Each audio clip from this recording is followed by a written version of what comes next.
Good morning. आज का हमारा टॉपिक है टाइम ऑफ सप्लाई से रिगार्डिंग, जिसके अंदर हम लोग समझेंगे कि जीएसटी की लायबिलिटी कब आपकी जनरेट होगी, वह लायबिलिटी आप कब गवर्नमेंट को पे करोगे और किस किस ट्रांजैक्शन के ऊपर हम किस महीने में इंक्लूड करेंगे कि इस महीने का टोटल सेल में टाइम ऑफ लायबिलिटी उसकी क्या बनती है। ठीक है, गुड्स के लिए अलग बताएंगे, सर्विस के लिए अलग।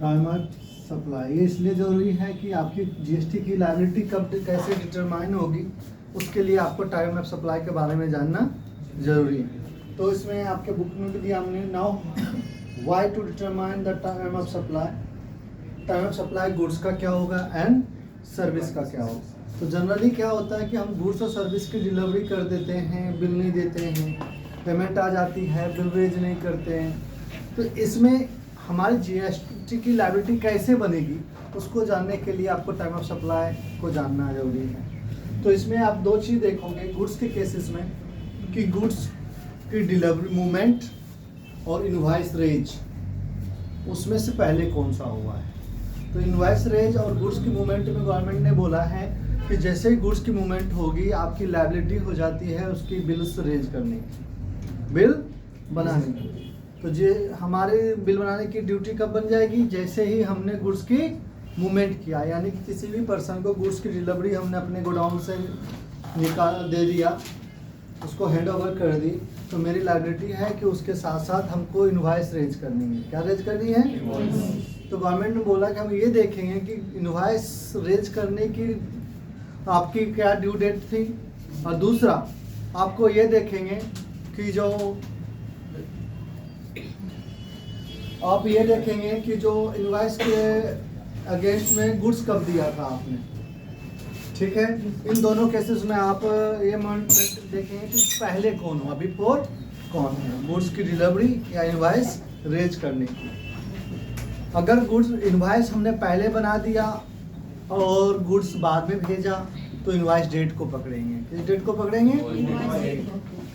गुड्स दे दिया, बिल देने हैं, बिल अभी तक दिया नहीं, तो गवर्नमेंट ने बोला कि हमको इसमें ये देखना है कि इसकी लायबिलिटी कब थी इनवॉइस देने की। तो गवर्नमेंट ने कहा इमीडिएट है लायबिलिटी, जैसे गुड्स की डिलीवरी होगी। क्या है? तो सेम डे जिस दिन गुड्स डिलीवरी हुई वही लायबिलिटी आपकी बन जाएगी। टाइम ऑफ सप्लाई जीएसटी उसकी लायबिलिटी रेज हो जाएगी। ठीक है, यह है गुड्स की मूवमेंट। जब गुड्स की मूवमेंट आपकी होती है तो आपके बुक में यही दिया है, देखिए आप लोग सभी लोग। Time of supply forward charges में आप लोग देखेंगे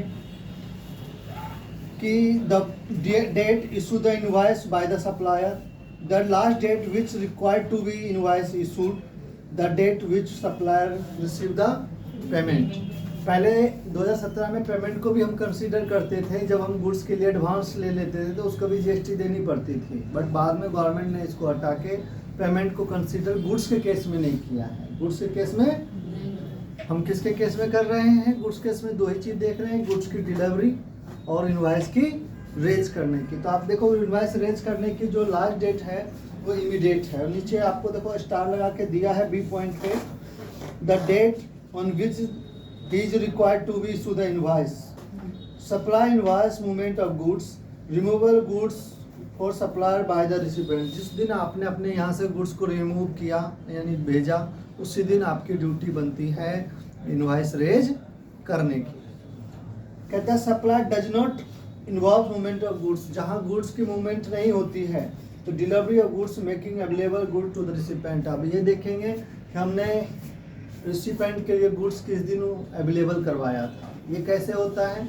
तो जैसे कि मान लीजिए हम कहीं बिल्डिंग बना रहे हैं, तो कंस्ट्रक्शन करते वक्त हम उसी दिन वहीं पे सीमेंट डायरेक्ट हम कंस्ट्रक्शन साइट पे पहुंचा रहे हैं, तो अपनी जगह से नहीं मंगाया, कहाँ पे मंगा दिया? कंस्ट्रक्शन साइट के ऊपर ही। तो इस केसेस में हमने उसको गुड्स की डिलीवरी डायरेक्ट करवा दी ना, अपने गोडाउन में ना मंगा के, तो वो हमारा क्या कर रहेगा? Goods not movement. ठीक है, लेकिन मूवमेंट तो हमारे यहाँ से नहीं करी, लेकिन कस्टमर को हमने डिलीवरी तो करवा दी, तो उन्होंने कहा जिस दिन रिसिपेंट को आप साइट पे गुड्स अवेलेबल करवाओगे वो डेट आपकी बनेगी टाइम ऑफ सप्लाई। ठीक है, उसी के हिसाब से आपको इनवॉइस देनी है। तो लिखा है with effect of 15 November 2017 no GST on advance received against the supply of goods for all SSC. पहले एडवांस के ऊपर जीएसटी हुआ करती थी, बट 17 जुलाई के बाद गवर्नमेंट ने ये डिसीजन ले लिया कि इसके नवंबर के बाद 15 नवंबर में कि इसके ऊपर एडवांस में अगर हम किसी गुड्स के लिए पैसा लेते हैं तो उस पर जीएसटी देने की जरूरत नहीं, अगर सप्लाई हो रही है तो। ठीक है, क्योंकि गुड्स के केसेस में एडवांस वापस करना पड़ता है, अगर कल को गुड्स नहीं दिया डिलीवर हुआ तो उस केसेस में उस पर जीएसटी हम नहीं दे रहे हैं। हाँ, एक थोड़ा सा इसमें स्ट्रीमलाइन में नहीं दिया है, कल को आप एडवांस लेते हो और वो फोर्फिटेड होता है, कल को वो सामने वाला गुड्स लेने से डिनाई करता है और आप कहते हो मैं अब तो एडवांस वापस नहीं करूँगा, तो ऐसे केसेस में आपकी जीएसटी की लायबिलिटी बन जाएगी, आपको इनकम दिखाना पड़ेगा। ठीक है, लेकिन नॉर्मली एडवांस जो पेमेंट आप लेंगे सप्लायर से और बाद में गुड्स की डिलीवरी करोगे और उसकी बिल रेज करोगे, उसमें जो टाइम ऑफ सप्लाई आपकी होगी वो देखा जाएगा गुड्स की डिलीवर और बिल इशू का डेट। ठीक है, जो पहले होगा उसको पकड़ेंगे, एडवांस पेमेंट को इग्नोर करेंगे। क्या करेंगे? तो नॉर्मली एडवांस पेमेंट पे हम जीएसटी कंसीडरेशन नहीं करेंगे गुड्स के केसेस में। इसी पे एग्जांपल लेते हैं, आपके पास है लिखा 1 नवंबर को हमने रिन्यूअल ऑफ गुड्स किया केस 1 में, इशू इनवॉइस उसका 1 नवंबर को ही हमने किया, पेमेंट उसकी उस इनवॉइस के अगेंस्ट में हमें 1 नवंबर को ही रिसीव हो गया, बट मेरे अकाउंट में वो क्रेडिट हुआ 3 नवंबर को, तो हमारी यहाँ पे टाइम ऑफ सप्लाई क्या होगी? 1 नवंबर। ठीक है, गुड्स जिस दिन हमने रिमूवल किया तो 1 नवंबर, और देखो इन्होंने लिखा भी डेट इशू ऑफ इनवॉइस। अगला क्वेश्चन है 1 नवंबर को हमने गुड्स रिमूव किया, बट इनवॉइस हमने 4 नवंबर को बनाई, यानी 4 दिन बाद बनाया इनवॉइस। तो लायबिलिटी हमें क्या कहती है? इनवॉइस और रिमूवेबल इमीडिएट होना चाहिए अगर गुड्स रिमूव हो रही है तो, बट 2 नवंबर को उसने पेमेंट रिसीव करी, बुक में उनकी 3 नवंबर को आई, तो यहाँ पे कौन सा डेट इन्होंने टाइम ऑफ सप्लाई माना? 1 नवंबर। किसके लिए? रिमूवल ऑफ गुड्स के केसेस। तो इन्होंने यही लिखा last date of issue of invoice, यानी कि जो गुड्स रिमूव हुई थी उसकी लास्ट डेट क्या थी इनवॉइस इशू करने की? 1 नवंबर। जिस दिन गुड्स भेजेंगे उसी दिन बिल देंगे, अगर बिल उस दिन नहीं दिए हैं तो हम रिमूवल डेट को पकड़ेंगे, बिल डेट लेट हो जाता है, लेट माना जाएगा। आगे 1 नवंबर को हमने रिमूवल ऑफ गुड्स किया, बट बिल हमने 31 अक्टूबर को ही बना दिया, यानी बिल पहले बनी और सामान हमने एक दिन बाद भेजा, पेमेंट हमारी उसकी 29 अक्टूबर को आ गई और हमारे अकाउंट में 28 अक्टूबर को ही क्रेडिट हो चुका था। कहता है इस केसेस में क्या माना जाए? मैंने क्या कहा? पेमेंट को इग्नोर करना है, तो फिर मेरे पास 2 ही केस बच गई, एक बिल की इशू करना और गुड्स रिमूवल। हमने कहा इन दोनों में अर्लियर को पकड़ेंगे, तो बिल पहले रेज हुआ और रिमूवल बाद में, तो यहाँ क्या लिया गया? 31 अक्टूबर लिखा भी। Date of issue of invoice, date of advance to be ignore, हम बिल को डेट लेंगे और एडवांस को हम क्या करेंगे? समझ गए गुड्स के केसेस में टाइम ऑफ सप्लाई हमारी क्या होती है और इसकी क्या वैल्यू है? इसकी वैल्यू यही है कि इस महीने हम जो भी गुड्स रिमूव करेंगे, मान लेते हैं अभी मई चल रहा है, 1 मई में हम हमारे बिजनेस ट्रांजैक्शन शुरू हुई, 31 मई तक हम जो भी इस तरह का ट्रांजैक्शन का लेन देन करेंगे, गुड्स किसी को बेचेंगे, उसके लिए बिल देंगे, उसके लिए पेमेंट लेंगे, तो इस महीने का जो टोटल सेल में इंक्लूड करना है वो कौन सी ट्रांजैक्शन आएंगी, उसको हम बोलते हैं टाइम ऑफ सप्लाई। तो अब आपको उसमें क्या देखोगे? यही देखो कि इस महीने मैंने कौन कौन से गुड्स अपने सप्लायर को, कस्टमर को दिए, उनके बिल दिए कि नहीं। तो बहुत से 90%, 99% तो डीलर यही करता है कि गुड्स और बिल दोनों एक साथ देता है। कभी कभी रेयरली क्या हो जाता है कि जानने वाला होता है तो हम कहते हैं ले जा सामान, बिल हम आप भिजवा दें, तो बिल भिजवा देंगे तो बिल बननी चाहिए सेम डेट में, बट अगर आप नेक्स्ट डेट में बनाते हो या उसके बाद बिल देते हो तो टाइम ऑफ सप्लाई बोल रहा है हम ये देखेंगे कि रिमूवेबल गुड्स कब हुआ और बिल की लायबिलिटी कब थी देने की। तो बिल की लायबिलिटी थी जब गुड्स रिमूव होगा उसी समय बिल देना चाहिए। तो आपने तो गुड्स इस महीने दे चुके हो, इसीलिए आपको टाइम ऑफ सप्लाई में उसे कंसीडर करना पड़ेगा कि उसकी जीएसटी की लायबिलिटी मुझे गवर्नमेंट को देना। बाय चांस मैंने कहा कि मई में हुआ, मान लो आप 30 मई को किसी को आपने गुड्स दिया, सामान ले गया बट अभी बिल नहीं दिया और उसको बिल आप जाके 1 जून को रेज करते हो। कब रेज करते हो? तो आपको बिल के हिसाब से तो जून महीने में वो काउंट हो जाएगा। बट गवर्नमेंट क्या बोली टाइम ऑफ सप्लाई में कि रिमूवेबल और बिल की लायबिलिटी जो पहले होगा हम वो देखेंगे। बिल की ड्यू डेट क्या थी? तो रिमूवेबल तो 30 मई को हुई थी, बिल की ड्यू डेट बनती थी किस तारीख को? 30 मई को। बट मैंने ना 1 जून को दिया तो 1 जून नहीं कंसीडर करा जाएगा, 30 मई को कंसीडर किया जाएगा और उसको उस सेल का मई में टोटल करके उसकी जीएसटी लायबिलिटी गवर्नमेंट को देनी पड़ेगी। तो इसीलिए आपको ध्यान रखना है कि ये मत सोचना कि बिल लेट दे रहे हैं तो बिल को डेट को पकड़ेंगे। हम ये देखेंगे कि गुड्स की रिमूवल और ड्यू डेट क्या थी हमारे बिल देने की, उस हिसाब से जीएसटी लायबिलिटी जनरेट होगा। ठीक है, टाइम ऑफ सप्लाई समझ गए गुड्स के केसेस में आप लोग? किसी को क्वेश्चंस करना है इस पे? एक असाइनमेंट है उसको लेते हैं और इसमें आंसर नहीं है, आप लोग इसके आंसर दोगे।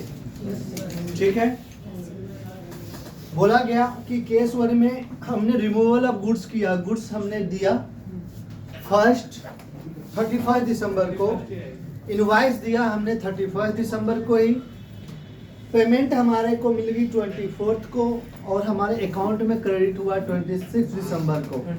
तो हम यहाँ पे टाइम ऑफ सप्लाई क्या होगा? अब कौन सा डेट क्या एक्सप्लेनेशन में क्या देखेंगे? Date of.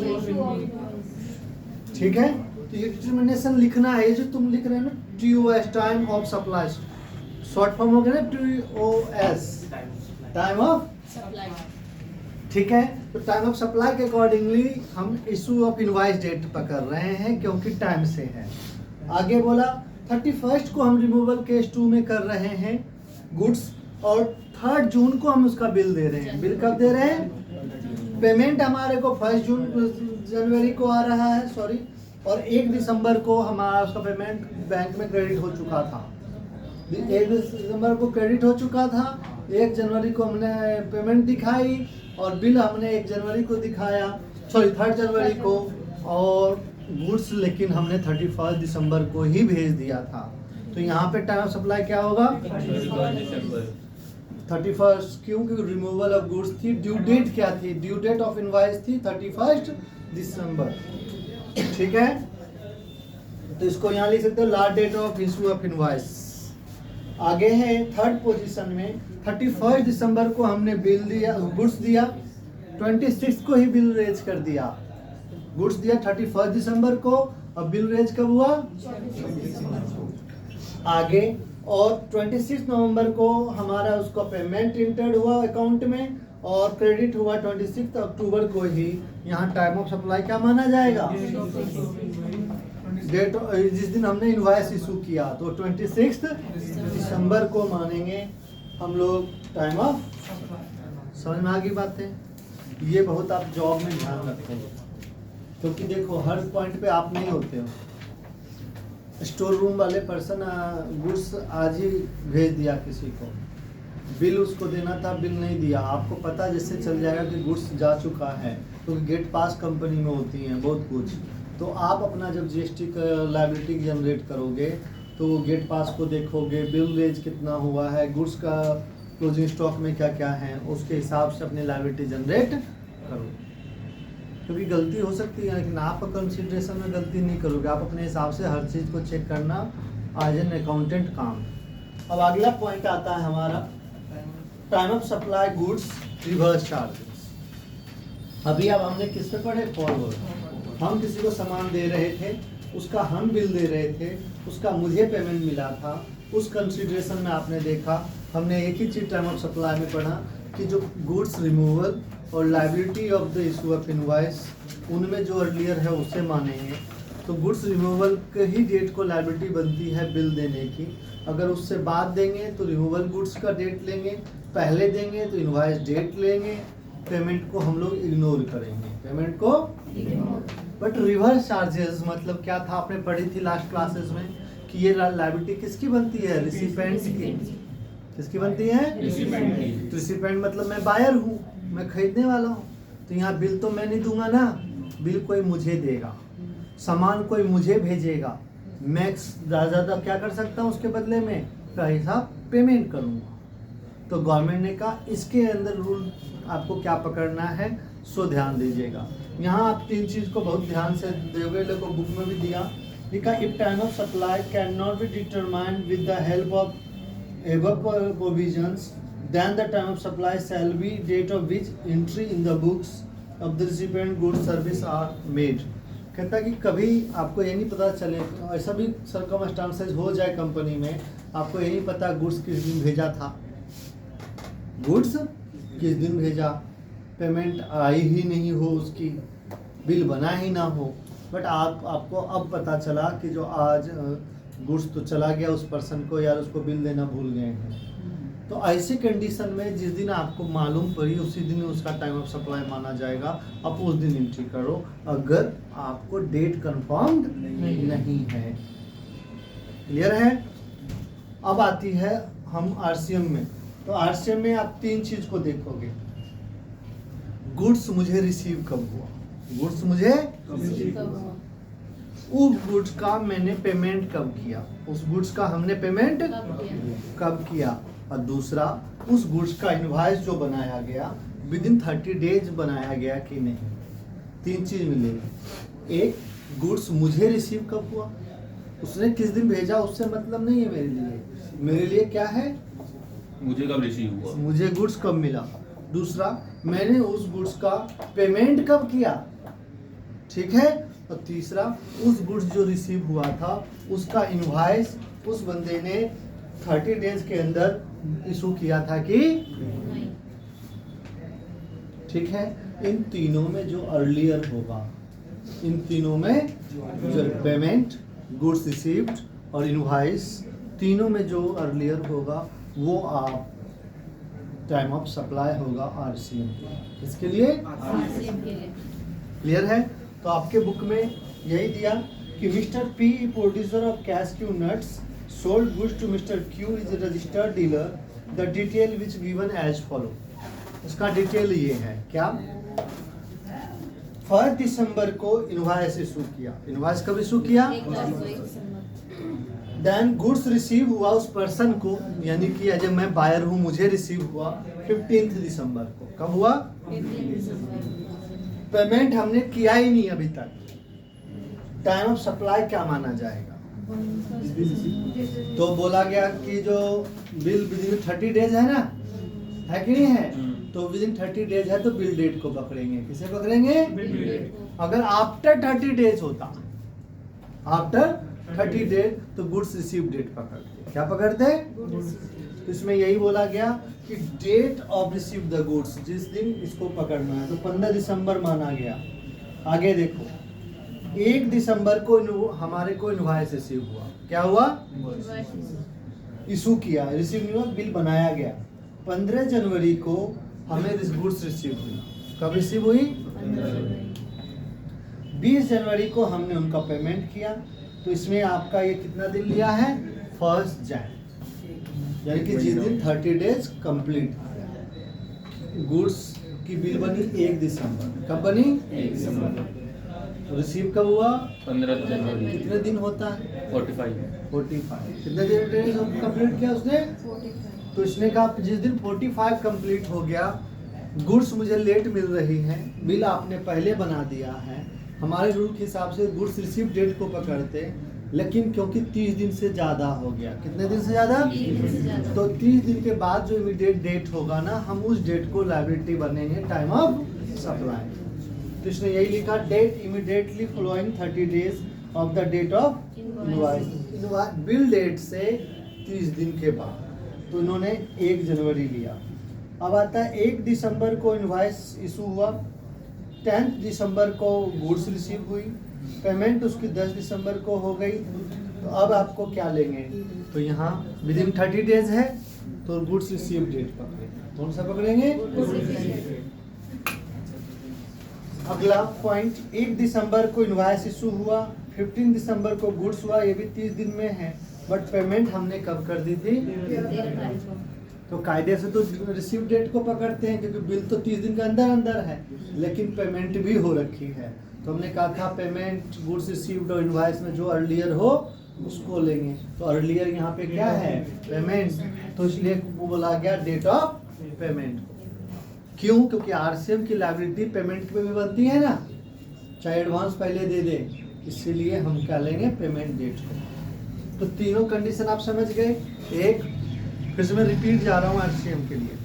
आरसीएम की लायबिलिटी मतलब बायर्स की लायबिलिटी होती है। किसकी होती है? तो एज ए बायर मैं जब गुड्स खरीदूंगा तो बिल बनाने वाला सप्लायर होगा, गुड्स भेजने वाला सप्लायर होगा, बट हम क्या करेंगे? वो गुड्स रिसीव करेंगे, बिल मुझे उस गुड्स का मिलेगा और मैं उसका पेमेंट करूँगा। 3 चीज़ होगा। तो कायदे से तो जब मैं अपनी बुक में एंट्री करूँगा तभी ना लायबिलिटी बनेगी। तो मैं अपने बुक में लायबिलिटी कब जनरेट करूँगा? जिस दिन मैं गुड्स रिसीव कर रहा हूँ। इसमें एक ड्यू डेट बोला है गवर्नमेंट ने कि गुड्स रिसीव और इनवॉइस रेज अगर विद इन 30 डेज होता है। क्या होता है? 30 तो आप गुड्स रिसीव डेट को लेना। कौन सा डेट को लेना? इनवॉइस डेट से कोई मतलब नहीं रखना। लेकिन अगर पेमेंट पहले कर दिए हो, क्या कर दिए हो? पेमेंट पहले, गुड्स भी नहीं मिली, बिल भी नहीं बना, बट पैसा मैंने पहले ही किया है, तो आप पेमेंट डेट को पकड़ेंगे। किसको पकड़ेंगे? क्लियर हो गया? जहां 30 दिन कंप्लीट हो गया है, यानी गुड्स रिसीव हमें 30 दिन बाद हो रही है, बिल 30 दिन पहले ही बन चुकी है, उस दिन में जिस दिन 30 डेज कंप्लीट हो जाता है उसके नेक्स्ट डे को हम अपनी टाइम ऑफ सप्लाई मानेंगे। किस दिन को मानेंगे? जब विद इन 30 डेज था तो हमने गुड्स रिसीव डेट को पकड़ा, पेमेंट पहले किया तो पेमेंट को पकड़ी। लेकिन जिस दिन अगर 30 दिन बीत गया बिल बनने का और गुड्स हमें 30 दिन बाद मिल रही हैं, तो हम उसको में क्या लेंगे? नेक्स्ट डेज को, 30 डेज के नेक्स्ट डेज को टाइम ऑफ सप्लाई बोलेंगे। क्या बोलेंगे? क्लियर है आप लोगों को? अब इस पे असाइनमेंट है। Eastern silk industry limited registered the receive the following goods from Safia silk industry, producer of raw silk, determine the time of supply. ठीक है? तो लिखा इशू ऑफ इनवॉइस 1 जनवरी को है, रिसीव द गुड्स 29 दिसंबर को। ठीक है जी? पेमेंट 2 जनवरी को है और payment debited in bank account 4 जनवरी को है। ठीक है? कहता अब आप क्या पकड़ोगे? 29 गुड्स रिसीव्ड। आगे 1 जनवरी को हमने इशू किया इनवॉइस, रिसीव गुड्स भी 1 जन को ही हो गया। 2 जन को हमने पेमेंट किया और 2 जन को डेट ऑफ डेबिटेड हुआ पेमेंट से। रिसीव द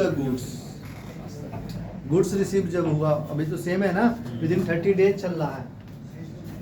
आगे 1 जन को हमने इशू द इनवॉइस किया, 1 जन को ही गुड्स रिसीव किया, बट पेमेंट हमने 27 दिसंबर को किया था और हमारे अकाउंट से 29 दिसंबर को ही क्रेडिट हो भी चुका है, यानी मैंने दिया भी और मेरे अकाउंट से भी माइनस हो गया। तो यहाँ पे गवर्नमेंट क्या बोला था? पेमेंट, इनवॉइस और रिसीव में कौन पहले है? तो पहले कौन सा है? तो हम क्या लेंगे? 27 दिसंबर। ठीक है? आगे 1 जनवरी को हमने बिल बनाया, उन्होंने 14 फरवरी को हमें सामान मिली, गुड्स रिसीव किया, पेमेंट किया ही नहीं। तो जनवरी से 14 फरवरी में 30 दिन का दायरा निपट गया, तो 1 फरवरी हमारी। ठीक है? जनवरी में 30 दिन का बात क्या ना, 1 तारीख भी तो माइनस कर ले, तो मंथ एंड होने के बाद तो 1 फरवरी ही आएगी ना। ठीक है? तो ये बात समझ में आ गई। ये थी गुड्स के केसेस में। किसके केस में थी? अब आती है सर्विस। सर्विस थोड़ा अच्छा अलग है। क्यों? कि गुड्स में तो गुड्स जो हम रिमूवल कर रहे थे और गुड्स हम रिसीव कर रहे थे, उस केसेस पे आपने समझा। सर्विस में तो सामान नहीं जाएगा, क्या होगा, सर्विस रिसीव करेंगे या सर्विस प्रोवाइड करेंगे। ठीक है, तो इस केसेस में रूल थोड़ा सा गवर्नमेंट ने अलग दिया। क्या बोला गवर्नमेंट ने कि देखिए आप सर्विस प्रोवाइडर के रूप में पहले लेते हैं फॉरवर्ड चार्जेस, किसमें, तो आप जब सर्विस प्रोवाइडर हो तो आपकी टैक्स लायबिलिटी दो केसेस में बनेगी। एक, जो आपने सप्लाई प्रोवाइड किया उसका इनवॉइस विद इन 30 डेज में रेंज किया कि नहीं किया। क्या देखेंगे, हम जो सर्विस दे रहे हैं, यानी कि अभी मैं आपको क्लासेस दे रहा हूँ, इस क्लासेस के बदले में जो भी मैं आपसे फीस मांगने वाला हूँ, आइदर मैं आपसे एडवांस ले लूँगा, 2 क्लास दूंगा, और आइदर आप पढ़ोगे, पढ़ने के बाद मैं आपको डिमांड करूँगा। तो इस दोनों केसेस में गवर्नमेंट ने बोला कि पहले पेमेंट को अभी हम बाद में बात करते हैं, पहले बात करते हैं बिल के केसेस में। तो हमने सर्विस दे चुके हैं और उसका बिल देना है, तो कब देंगे, तो गवर्नमेंट ने कहा विद इन 30 डेज दे देते हो, तो बिल डेट को लेंगे। कौन सा डेट को लेंगे, बिल डेट। अगर बिल विद इन डेट है, यानी कि विद इन ड्यू डेट है, क्या है, और ड्यू डेट क्या है, 30 दिन, सर्विस एंड होने के 30 दिन के अंदर, बाद नहीं, ठीक है, यहाँ अंदर है क्योंकि गुड्स नहीं है, सर्विस है। दूसरा केसेस, अगर 30 दिन बीत चुकी उसके बाद बिल दे रहे हैं, तब सर्विस प्रोवाइड डेट को लेंगे। कौन सा डेट लेंगे, सर्विस प्रोवाइडेड। अगर विद इन ड्यू डेट है तो बिल डेट को लिया जाएगा। बिल अगर विदाउट डेट है, आफ्टर ड्यू डेट है, तो सर्विस एंडिंग डेट लेंगे, जिस दिन सर्विस हमने, क्लियर होगी बात। तो ये थी time of supply in case of service bill due के केसेस में। बट इसमें हम पैसा पहले ले लिए हैं, एडवांस। तो सर्विस के केस में एडवांस को कंसीडर किया जाता है, और अगर पेमेंट पहले आ गई है तो पेमेंट डेट और बिल इशू और सर्विस रेंडर यानी सर्विस दिया, तीनों में जो अर्लियर होगा, यानी सर्विस प्रोवाइड, बिल रेज और पेमेंट, तीनों में जो सबसे पहले होगा वो आपकी टाइम ऑफ सप्लाई। ठीक है, तो मैंने आपसे फीस आज ले लिया, क्लासेस आप लेने के लिए जून से आओगे, मैं बिल आपको जून के बाद दूंगा, तो लायबिलिटी मेरी जून में बनेगी नहीं, पेमेंट मैंने मई में लिया है तो मई के हिसाब से उसकी जीएसटी देना पड़ेगा सर्विस केस में। किसके केस में पढ़ रहे हो, तो इन्होंने यही लिखा है, time of supply of services, issue invoice within 30 days from the supply of services, if yes तो earlier of date issue of invoice, date with supplier receive the payment. आप देखोगे कि बिल अगर 30 दिन के अंदर दिया है तो आपको ये देखना है कि सर्विस किस का पैसा कब मिला और बिल कब दिया, उन दोनों में जो पहले हो। ठीक है, और अगर बिल 30 दिन में नहीं दिया, 30 डेज में नहीं देते, नो, तो earlier of date of provision of service, service कब दिया, date which supplier receive the payment. तो हम जब 30 दिन के बाद अगर बिल देंगे तो बिल डेट को इग्नोर करके हम सिर्फ देखेंगे सर्विस दिया कब गया और उसका पेमेंट कब आया, जो दोनों में से पहले होगा वो माना जाएगा टाइम ऑफ। अब इस पे एग्जाम्पल,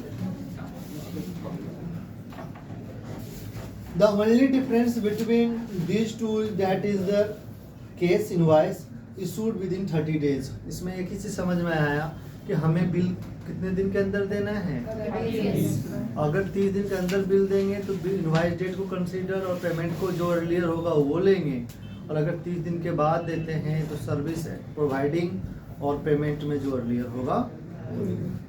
क्लियर। अब इस केस पे क्वेश्चन है, एग्जांपल है, mister Pragya and company firm chartered accountant issue the invoice to Bansal and company on 15 January, other details as follow. Date of provision service, service यानी कि किस दिन उन्होंने सर्विस दिया, 10 दिसंबर को। डेट ऑफ इशू इनवॉइस 15 जनवरी, पेमेंट रिसीव 20 जनवरी, टाइम ऑफ सप्लाई क्या माना गया, 10 दिसंबर, क्योंकि invoice within due date है, इनवॉइस जो रेंज हुआ विद इन, पेमेंट तो बाद में आएगी। तो इन्होंने लिखा भी date of provision of service as the invoice not issued within 30 days, तो ये पकड़े जाएगी। आगे 10th जनवरी को उन्होंने प्रोविजन सर्विस करी थी और इनवॉइस कब दिया? 15 तो दोनों ही 30 दिन के अंदर अंदर है। पेमेंट 20 को आई, 15 जनवरी मिला, date of issue of invoice. 10 जनवरी को उन्होंने प्रोविजन ऑफ सर्विस करी थी, इनवॉइस इशू किया 15 जनवरी को, यानी विदिन है, बट पेमेंट वो आ गई थी कब? 5 जनवरी को। तो कायदे से तो 15 जनवरी होना चाहिए था मेरे लिए, लेकिन पेमेंट पहले आ चुकी है, तो यहाँ पे क्या ले गया? 8 जनवरी डेट ऑफ पेमेंट। 10 दिसंबर को हमने वो सर्विस दी थी, 15 जनवरी को हमने बिल बनाई, तो एक महीने से ज़्यादा हो गया। कितने महीने से ज़्यादा हो गया? बट पेमेंट हमको 1 दिसंबर को ही आ गया था। ठीक है, तो यहाँ पे हम क्या पकड़ेंगे? पेमेंट को, पेमेंट डेट। मान लेते हैं बाय चांस यहाँ 1 दिसंबर का पेमेंट नहीं दिया होता, एक कंसीडर और हम ले रहे हैं कि हमने सर्विसेज दिया 10 दिसंबर को, बिल दे रहे हैं 15 जनवरी को, बट पेमेंट नहीं आई, तब क्या लेते हैं? तो इस केसेस में सर्विस प्रोवाइड डेट को पकड़ते हैं। किसको पकड़ते हैं? Service provide. 10 दिसंबर मेरी लायबिलिटी बन जाती और फिर मुझे जीएसटी दिसंबर का देना पड़ता। ठीक है, और यही 10 दिसंबर है सर्विस प्रोवाइड की, और 30 दिन के अंदर हम बिल देते हैं, और मानो वो डेट होता है 1 जनवरी। क्या होता है? 1 जनवरी को 30 दिन पूरा नहीं हुआ ना, सर्विस दिया था दिसंबर में 10 तारीख को, बिल बना दिया हमने 1 जनवरी को, पेमेंट अभी कुछ आया गया नहीं है, तो इस केसेस में हमारी सर्विस का प्रोविजन क्या होगा लायबिलिटी का? तो जनवरी माना जाएगा। क्या माना जाएगा? तो देखो इस कंडीशन से मेरा इनकम बदल जाएगा ना, 30 दिन के अंदर है तो अब जनवरी लिया तो वो जनवरी का इनकम माना जाएगा, और वही 30 दिन नहीं माना जाता तो 10 दिसंबर मान रहे हैं तो उसका इनकम कब मानी जाएगी? दिसंबर में। तो इस हिसाब से आपको टाइम ऑफ सप्लाई को डिटरमाइन करना है। ठीक है, तो दो ही चीज़ रखेंगे सर्विस केसेस में कि bill raise within 30 days है या नहीं। अगर विद इन 30 डेज है तो बिल डेट और पेमेंट में जो अर्लियर होगा, अगर 30 डेज में बिल नहीं है तो सर्विस प्रोवाइड और पेमेंट में जो। क्लियर है? ये है टाइम ऑफ सप्लाई। अब आता है time of supply service under the reverse charge. ये था इनकम के ऊपर, प्रोवाइड के ऊपर। रिवर्स मतलब हमने सर्विस लिया तो क्या होगा? अपोजिटली है। इसमें लिखा earlier of, date payment being earlier, पैसा आपने कितना पहले दिया। दूसरा date immediate 60 days when issue the invoice, 60 दिन के अंदर बिल बनी कि नहीं। जिसमें रिवर्स चार्ज आरसीएम सर्विस के अंदर 60 डेज का बिल देने की टाइम। ठीक है, तो इसमें डेट ऑफ पेमेंट में भी दो बात बोली। Date payment is entered in the books of account और date which payment debited from the bank account. इन दोनों में अर्लियर पेमेंट तो किया, अब उसमें भी देखेंगे कि पेमेंट पर एंट्री किस दिन हुई और पेमेंट हमारे बुक से डेबिट कब हुआ। दोनों में अर्लियर कौन सा है, उनमें अर्लियर कौन सा। तो आप देखो आपके बुक में एग्जांपल है, सॉरी असाइनमेंट है। डेट ऑफ इशू इनवॉइस 1 जनवरी को है, date payment entered in the books 5 जनवरी को है, और date debited in the books 7 जनवरी को है।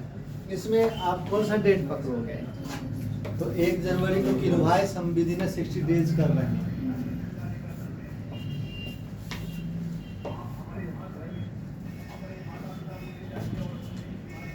अगला है डेट ऑफ इशू इनवॉइस 1 जनवरी, 15 मार्च को हम पेमेंट कर रहे हैं और 15 मार्च को डेबिट हो रहा है। 60 दिन, जनवरी से फरवरी, फरवरी से मार्च लिख चुकी।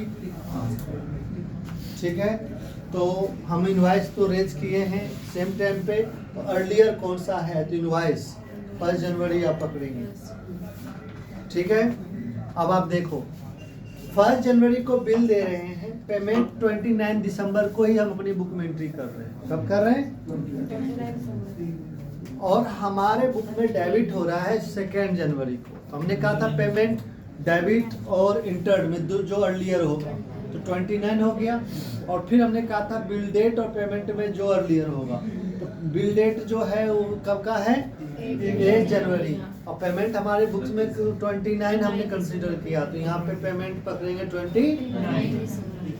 ये थी RCM under the reverse charges. तो ये आपका टाइम ऑफ सप्लाई में आपने इतना ही समझ लिया है कि इसके अंदर हम अपने जीएसटी की लायबिलिटी को डिटरमाइन करते हैं कि कब हमें अपने जीएसटी का टैक्स गवर्नमेंट को देना है, इनकम कैसे कंसीडर करना है जीएसटी के लिए। क्लियर है? इस पे कुछ क्वेश्चन आंसर सेशन भी है, वो लोग कर ही लेते हैं। 2 ही क्वेश्चंस हैं आपके सामने में, नेक्स्ट क्लास के लिए क्या रखेंगे जिससे कि आपका क्लियर हो जाए। इंटरव्यू क्वेश्चन है आपके पास और जवाब आप पहले देंगे फिर मैं क्लियर करूंगा। On the basis of following information determine the time of supply. क्या? First, completion of service. Service हमने दिया 20 दिसंबर 2020 को, इनवॉइस इशू किया 21 दिसंबर 20 को, पेमेंट रिसीव्ड हुआ 19 दिसंबर 20 को। तो हमारी बुक में अप्रैल लिखा हुआ है। जो भी है, मतलब खाली मंथ बदला है ना, डेट तो ही है ना, कोई प्रॉब्लम नहीं। बैंक अकाउंट 22 दिसंबर, ठीक है। तो अब आप इस केसेस में देखें, अगर मैं सर्विस पॉइंट व्यू से देखें तो सर्विस में हमने क्या कहा था कि अगर within due date invoice है, 30 डेज के अंदर दिया है, तो इनवॉइस डेट और पेमेंट में जो अर्लियर है उसको पकड़े। तो अब आप देखो, इनवॉइस तो हम 21 को ही दे रहे हैं, 20 को हमने सर्विस दिया, तो विद इन 30 डेज है, तो हमारे हिसाब से इनवॉइस डेट हो गया। अब आता है इनवॉइस डेट और पेमेंट में कौन सा अर्लियर है। तो पेमेंट देखो 19 दिसंबर को है, कब है? तो हम यहाँ पे सर्विस की टाइम ऑफ सप्लाई क्या बनेगी? 19 दिसंबर। जो भी डेट है आपके, अप्रैल है तो अप्रैल है। 19 अप्रैल। क्लियर है? Next question, from flowing information determine the time of supply goods where supply involves movement of goods. जहाँ पे सामान गुड्स है और मूवमेंट हो रहा है, तो ऐसे केसेस में गवर्नमेंट ने आपको, हमने क्या कहा था, इसमें क्या पकड़ेंगे? रिमूवल और due date of last invoice का। तो ड्यू डेट तो रिमूवल डेट को ही माना जाता है, पेमेंट को इग्नोर करते हैं। हमने क्या कहा था? पेमेंट को इग्नोर करेंगे। तो चलो जी अब आते हैं। तो रिमूवल गुड्स हुआ आपके बुक्स में 18 नवंबर को, डेट ऑफ इनवॉइस है 12 नवंबर को, और डिलीवरी गुड्स हुआ है कस्टमर के यहाँ 16 नवंबर को, पेमेंट 16 को हुआ। क्या माना जाएगा? 12 क्यों माना जाएगा? क्योंकि इनवॉइस पहले रेज हुआ, invoice before removal of goods, इसलिए हम इनवॉइस डेट लिए। क्लियर है? आगे 3 नवंबर को रिमूवल गुड्स है, 12 नवंबर को बिल रेज हुआ, पेमेंट 16 नवंबर को है। तो 3rd को मानेंगे क्योंकि रिमूवल का लास्ट डेट बिल का हमारा 3rd ही बनता था, तो 3 नवंबर हमारा टाइम ऑफ सप्लाई होगा। ठीक है। अगला क्वेश्चन, 22 को नवंबर को हमने रिमूवल गुड्स किया, 3 दिसंबर को इनवॉइस जेन करी, और डिलीवरी जो गुड्स है, नहीं रिमूवल गुड्स, ठीक है, 6 दिसंबर को हमने डिलीवरी गुड्स करी, उसकी पेमेंट हमारा 22 को कुछ पेमेंट आई और 12 दिसंबर को कुछ पेमेंट आई। तो पेमेंट तो इग्नोर करते हैं। इसमें हमें क्या करना है कि इनवॉइस विद इन टाइम हुआ कि नहीं हुआ। तो नहीं हुआ ना इनवॉइस, क्योंकि गुड्स रिमूवल 22 को है, बिल दे रहे हो 3 दिसंबर को, तो बिल तो देना था 22 को ही ना। तो आपके लिए जो टाइम ऑफ सप्लाई माना जाएगा, क्या माना जाएगा? 22 नवंबर। तुम्हारा अप्रैल तो अप्रैल ले लेंगे। ठीक है जी। तो इस तरह से समझ में आ रही है सभी को? 3rd और 4th क्वेश्चन आप लोग खुद करोगे। ओके।